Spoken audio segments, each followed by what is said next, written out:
ഇന്നത്തെ ക്ലാസ്സിൽ area under simple curves എന്ന സെക്ഷനിലെ കുറച്ച് പ്രോബ്ലംസ് കൂടെ നമുക്ക് ചെയ്യാം. Find the area lying above the x-axis and included between the circle x square plus y square is equal to 8x and inside of the parabola y square is equal to 4x. Here we have to find the area above the x-axis and included between the circle x square plus y square is equal to 8x and inside the parabola y square is equal to 4x. ആദ്യം നമുക്ക് circle consider ചെയ്യാം. X square plus y square is equal to 8x. ഇതാണ് സർക്കിളിന്റെ equation. ഇതിനെ നമുക്ക് ആദ്യം standard ഫോമിലേക്ക് മാറ്റാം. സ്റ്റാൻഡേർഡ് ഫോമിലേക്ക് മാറ്റുന്നതിന് method of completing the square എന്ന ഒരു മെത്തേഡാണ് നമുക്ക് അപ്ലൈ ചെയ്യാൻ പറ്റുന്നത്. സർക്കിളിനെ സ്റ്റാൻഡേർഡ് ഫോമിലോട്ട് മാറ്റിയാൽ മാത്രമേ അതിന്റെ സെന്ററും റേഡിയസും എളുപ്പം പറയാൻ പറ്റത്തുള്ളൂ. Okay, x square minus 8x plus y square is equal to 0. 8xനെ കൂടെ ലെഫ്റ്റ് സൈഡിൽ കൊണ്ടുവന്നു. അതിനുശേഷം എക്സിന്റെ കോയഫിഷ്യന്റിന്റെ പകുതിയുടെ സ്ക്വയർ ആഡ് ചെയ്യുകയും സബ്ട്രാക്ട് ചെയ്യുകയും ചെയ്യുക. സ്ക്വയർ കംപ്ലീറ്റ് ചെയ്യാൻ വേണ്ടി എക്സിന്റെ കോയഫിഷ്യന്റിന്റെ പകുതിയുടെ square of half the coefficient of x. എക്സിന്റെ കോയഫിഷ്യന്റ് 8, സ്ക്വയർ ചെയ്യുന്നതുകൊണ്ട് നെഗറ്റീവ് കൺസിഡർ ചെയ്യേണ്ട ആവശ്യമില്ല. എക്സിന്റെ കോയഫിഷ്യന്റ് 8, അതിന്റെ പകുതി 4, അതിന്റെ square 16. therefore x square minus 8x plus 16 minus 16 plus y square is equal to 0. എക്സിന്റെ കോയഫിഷ്യന്റിന്റെ പകുതിയുടെ സ്ക്വയർ ആദ്യം ആഡ് ചെയ്തു, പിന്നെ സബ്ട്രാക്ട് ചെയ്തു. ബാക്കി ടേംസ് അതുപോലെ തന്നെ എഴുതി. ഇനി ആദ്യത്തെ 3 ടേംസ് ഉറപ്പായിട്ടും a plus b the whole സ്ക്വയറോ a minus b the whole സ്ക്വയറോ ആയിരിക്കും. അങ്ങനെ വരുവുള്ളൂ. ഓക്കെ, ഇത് a square minus 2ab plus b square form ആയതുകൊണ്ട് ഇത് a minus b the whole square ആയിരിക്കും. therefore x minus 4 the whole square. A square is x, a square is x square, therefore a is x. B square is 16, b is 4. A square minus 2ab plus b square ആയതുകൊണ്ട് a minus b the whole square plus y square is equal to minus 16 right സൈഡിൽ ചെല്ലുമ്പോൾ plus 16 ആകും. ആദ്യത്തെ 3 terms x minus 4 the whole square plus y square is equal to 16. ഇപ്പോൾ ഇത് standard ഫോമിലുള്ള ഒരു സർക്കിളായി. Centre of this circle is 4, 0 and radius 4. അപ്പോൾ സ്റ്റാൻഡേർഡ് ഫോമിലാകുമ്പോൾ x minus h the whole square plus y minus k the whole square is equal to r square ആണ്. Centre h k 4, 0, radius is 4. അടുത്തത് പരാബോളയാണ്. Parabola കണ്ടുപിടിക്കാനായിട്ട് നമുക്കൊരു 5 points plot ചെയ്യാം. X 0 എന്ന് കൊടുക്കുന്നു, പിന്നെ y 0 എന്ന് കിട്ടും. ഇനി വൈയുടെ പവർ 2 ആയതുകൊണ്ട് ഒരേ സമയം വൈക്ക് 2 വാല്യൂസ് കിട്ടും, പോസിറ്റീവ് നെഗറ്റീവും. നല്ല പെർഫെക്റ്റ് സ്ക്വയർ ഉള്ള നമ്പേഴ്സ് നമ്മൾ എടുക്കുന്നു. എക്സിന് 1 എന്ന് കൊടുക്കുമ്പോൾ y square is equal to 4 എന്ന് വരും.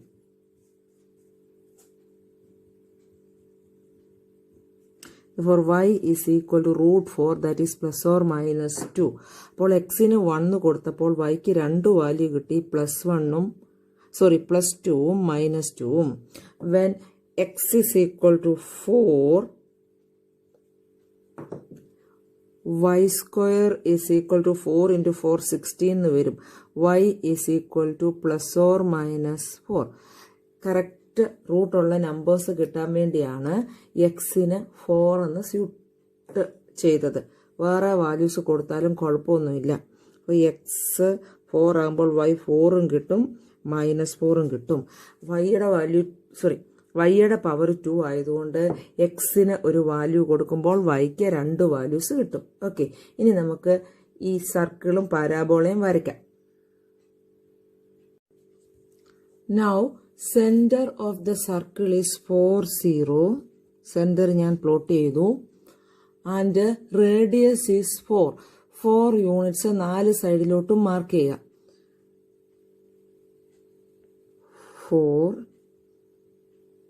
4ൽ നിന്ന് 4 യൂണിറ്റ്സ് മാർക്ക് റൈറ്റിലോട്ട് മാർക്ക് ചെയ്യുമ്പോൾ 8 ആകും. ലെഫ്റ്റിലോട്ട് മാർക്ക് ചെയ്യുമ്പോൾ 0. അതുപോലെ തന്നെ മേളിലോട്ടും 4 യൂണിറ്റ്സ് മാർക്ക് ചെയ്യുക, താഴോട്ടും 4 യൂണിറ്റ്സ് മാർക്ക് ചെയ്യുക. അതിനുശേഷം സർക്കുലർ ഷേപ്പിൽ വരയ്ക്കുക. സെന്റർ മാർക്ക് ചെയ്യുക. അതിനുശേഷം റേഡിയസ് 4 യൂണിറ്റ്സ്. ഇവിടെ 2, 4, 6, 8 എന്ന് എടുത്തിരിക്കുന്നതുകൊണ്ട് 4 യൂണിറ്റ്സ് മാർക്ക് ചെയ്യുമ്പോൾ ഇവിടെ 8,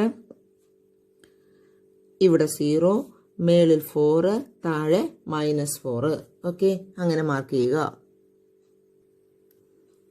സർക്കിളിന്റെ സെന്റർ 4, 0 ആദ്യം മാർക്ക് ചെയ്തു. അതിനുശേഷം 4 സൈഡിലോട്ടും റേഡിയസ് 4 മാർക്ക് ചെയ്തു.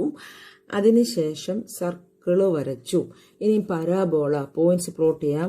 First point 0, 0, second point 1, 2, third point 1, -2, അടുത്ത പോയിന്റ് 4, 4, അടുത്ത പോയിന്റ് 4, -4.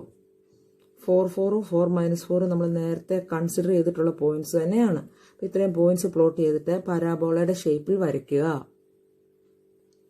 ഓക്കെ, പടം വരച്ചു കഴിഞ്ഞു. ഇനി നമുക്ക് ഷെയ്ഡ് ചെയ്യേണ്ടത് area lying above the x axis between the circle and inside of the parabola.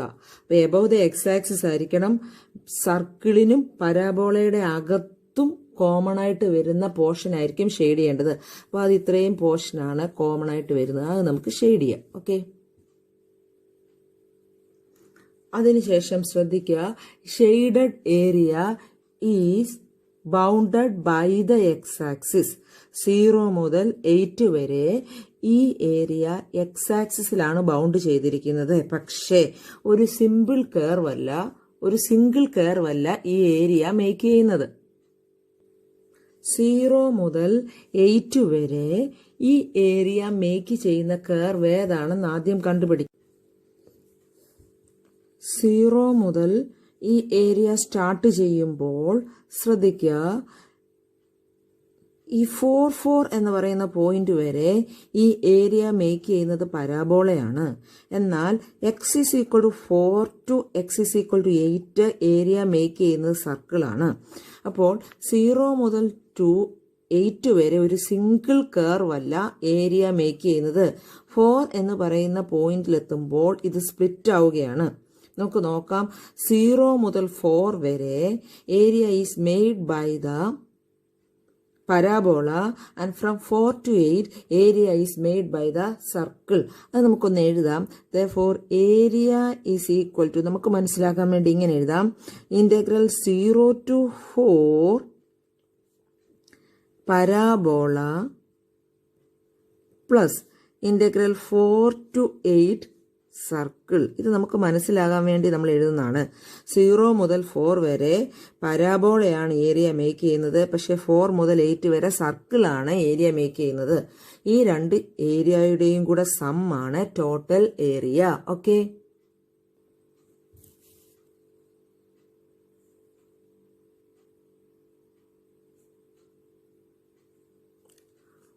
y² is equal to 4x. നമുക്ക് ബൈ ദ എക്സ് ആക്സിസ് ചെയ്യുമ്പോൾ വൈയുടെ എക്സ്പ്രഷൻ ആണ് വേണ്ടത്. y is equal to √4x, that is 2√x. പരാബോളയുടെ equation y² is equal to 4x ആണ്. X ആക്സിസിലേക്ക് area bound ചെയ്യുമ്പോൾ വൈയുടെ expression ആണ് വേണ്ടത്. therefore integral 0 to 4 2√x dx plus integral 4 to 8. സർക്കിളിന്റെ ഇക്വേഷൻ തന്നിരിക്കുന്നത് നമ്മൾ method of completing the square ചെയ്ത സ്റ്റാൻഡേർഡ് ഫോമിലുള്ള ഇക്വേഷൻ എടുക്കുകയായിരിക്കും എളുപ്പം. ഇങ്ങനെ വരും, x-4 the whole square plus y² is equal to 16. y² is equal to 16 minus x-4 the whole square and y is equal to √16 minus x-4 the whole square. സർക്കിളിൻ്റെ equation നമ്മൾ standard ഫോമിലാക്കിയ equation എടുക്കുമ്പോഴാണ് formula apply ചെയ്യാൻ എളുപ്പം. അതിൽ നിന്ന് y കണ്ടുപിടിച്ചു. Therefore 4 to 8 root of 16 minus x minus 4 the whole square. നമുക്ക് രണ്ട് integral separate ആയിട്ട് ചെയ്യാം. First one, integral 0 to 4 2 root x dx is equal to 2 into root x നെ x raised to 1 by 2 ആയിട്ട് എടുക്കാം. x raised to 3 by 2 by 3 by 2 from 0 to 4. Root x is x raised to 1 by 2. Integral of x raised to 1 by 2 is x raised to 1 by 2 plus 1 by 1 by 2 plus 1. This is equal to 2 into 3 by 2 ന്റെ reciprocal കൊണ്ട് into ചെയ്യുമ്പോൾ 2 by 3. 2 into 2 by 3 x raised to 3 by 2 from 0 to 4. Okay, this is equal to 4 by 3 upper limit. 4 raised to 3 by 2 minus 0 raised to 3 by 2 is 0. This is equal to 4 by 3 into 4 raised to 3 by 2 direct കാൽക്കുലേറ്ററിൽ ചെയ്യാം. അല്ല എങ്കിൽ 4 raised to 3 into 1 by 2. അതിലത് raised to 1 by 2 ആദ്യം എടുക്കുമ്പോൾ root 4 പിന്നെ raised to 3 എടുക്കുക. 3 into 1 by 2 ആണ്. ആദ്യം raised to 1 by 2 എടുത്തു. Therefore root 4 പിന്നെ ക്യൂബ് എടുത്തു. This is equal to 4 by 3 into 2 cube. Root 4 is 2, 2 cube is 8. Answer is 32 divided by 3. Okay. ഇനി രണ്ടാമത്തെ ഇന്റഗ്രൽ കണ്ടുപിടിക്കാം. രണ്ടാമത്തെ integral 4 to 8 root of 16 minus x minus 4 the whole square. ഇവിടെ integral root of a square minus x square ന്റെ ഫോർമുലയാണ് ഉപയോഗിക്കുന്നത്. Integral root of a square minus x square dx is x by 2 root of a square minus x square plus a square by 2 sin inverse x by a plus c. Integral root of a square minus x square is x by 2 root of a square minus x square plus a square by 2 sin inverse x by a. Therefore, this is equal to x by 2. x ന്റെ സ്ഥാനത്ത് x minus 4 ആണ്. x minus 4 നെ x ആയിട്ട് assume ചെയ്യുക. Therefore, x minus 4 by 2 root of a square minus x square 16 minus x minus 4 the whole square plus a square by 2 16 by 2 sin inverse x minus 4 by a is 4 from 4 to 8. x minus 4നെ x ആയിട്ട് assume ചെയ്തതിനാൽ x minus 4ലെ എക്സിന്റെ coefficient കൊണ്ട് divide ചെയ്യേണ്ട ആവശ്യമുണ്ട്. പക്ഷേ ഇവിടെ അത് 1 ആണ്. നമുക്ക് അപ്പർ ലിമിറ്റ് കൊടുക്കാം. അപ്പർ ലിമിറ്റ് കൊടുക്കുമ്പോൾ എക്സിന് 8 എന്ന് കൊടുക്കുമ്പോൾ ഇവിടെ 8 minus 4 വരും. ഇവിടെ എക്സിന് 8 എന്ന് കൊടുക്കുമ്പോൾ 8 minus 4 സ്ക്വയർ ഈസ് 16. 16 minus 16 0 എന്ന് വരും. ശ്രദ്ധിക്കുക, ഈ എക്സ്പ്രഷനിൽ എക്സിന് അപ്പർ ലിമിറ്റ് കൊടുക്കുമ്പോൾ 8 minus 4 is 4. 4 square 16. 16 minus 16 is 0. Therefore, the whole terms become 0. 0 plus 16 by 2 is 8. Sin inverse എക്സിന് അപ്പർ ലിമിറ്റ് കൊടുക്കുമ്പോൾ 8 minus 4 by 4 minus lower limit കൊടുക്കാം. ലോവർ ലിമിറ്റ് കൊടുക്കുമ്പോൾ എക്സിന് 4 എന്ന് കൊടുക്കുമ്പോൾ 4 minus 4 becomes 0. ഇത് 0 ആയതുകൊണ്ട് ഹോൾ എക്സ്പ്രഷൻ 0 ആകും. 0 plus 8 സൈൻ ഇൻവേഴ്സ് എക്സിന് 4 എന്ന് കൊടുക്കുമ്പോൾ 4 minus 4 0 by 4 is 0. This is equal to 8 sin inverse 1 minus 8 sin inverse 0. Now sin inverse 1 is pi by 2 and sin inverse 0 is 0. Therefore, the answer becomes 4 pi. Sin inverse 1 pi by 2 ആണ്. sin inverse 0 0 ആണ്. 8ഉം 2 കട്ടാകുമ്പോൾ 4 pi എന്ന് വരും. Therefore, required area is equal to integral 0 to 4 2√x dx. ആദ്യത്തെ integral 32/3 plus second integral 4 to 8 √16 - x - 4 the whole square. രണ്ട് നമ്മൾ കണ്ടുപിടിച്ച് വെച്ചിട്ടുണ്ട് 4π. Therefore answer is 32/3 plus 4π. ഈ പ്രോബ്ലം പോലെ പല പ്രോബ്ലം ചെയ്യുമ്പോഴും ബൈ ദ എക്സ് ആക്സിസ് ആണ് എങ്കിലും ഒരു സിംഗിൾ കർവ് ആയിരിക്കില്ല ചിലപ്പോൾ ഏരിയ മേക്ക് ചെയ്യുന്നത്. അത് കർവ് ഏതാണെന്ന് കണ്ടുപിടിച്ച് സം ചെയ്യണം.